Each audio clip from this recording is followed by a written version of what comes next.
Hello, I'm Patty Kim. Get ready to explore Peru, home to stunning beaches, majestic mountains, and of course, one of the most unforgettable places on earth, the great ruins of Machu Picchu, where the mighty Inca once ruled.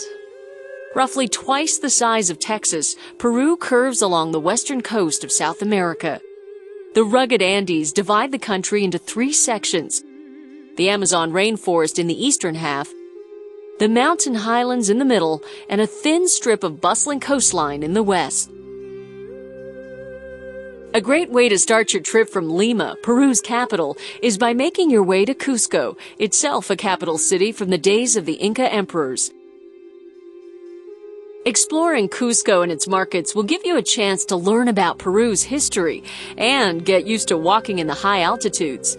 At 11,000 feet, the thin air makes any hike a tall order.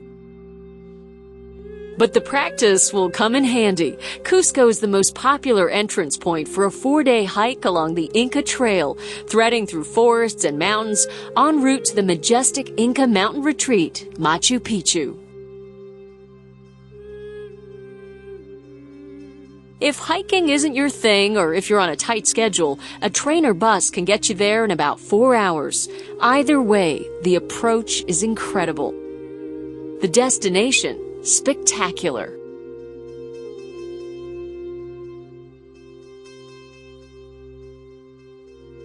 Experts believe Machu Picchu was most likely built as a summer retreat for Inca royalty. Over 200 buildings spread over 5 square miles, temples, palaces, and guard posts. The stonework is exacting. The blocks fit snugly together without using mortar. One stone in particular, the Intihuatana, or the hitching post of the sun, was designed by Inca priests as part of a ritual to ensure the return of the sun after the winter solstice. Long after the Inca Empire's reign, this crown jewel of ancient architecture stands as a fascinating testament to these people and their beliefs. And the Inca wasn't the only civilization to leave their mark on Peru. Further west, near the town of Nazca, hundreds of mysterious and gigantic lines over 1,000 years old are etched into the dry plains. You can recognize the images only from the air. Birds, spiders, and other animals. Their true purpose is still a mystery. But many experts believe the Nazca lines played a religious and a practical role in finding water. On the other side of the Andes, water is hardly a problem. In Peru's lush rainforests lie the headwaters of the Amazon. Nature reserves here protect rare species and indigenous tribes.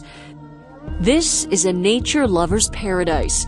If you're looking for ways to get outdoors and watch wildlife, whether along the rivers or up in the canopy, this is the place to be.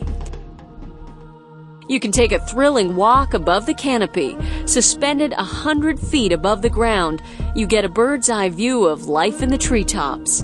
And you don't have to travel too far off the beaten path. A few travel tips as you plan your trip. The most popular time to go to Peru is during its dry season, between June and August.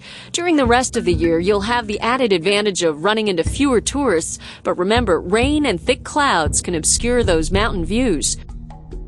Altitude sickness can put a damper on your vacation, so play it safe and give yourself a few extra days to adjust to the high elevations. With these few tips in mind, you're sure to get the most out of your travels and experience the best of both worlds, Peru's ancient heart and its magnificent natural beauty.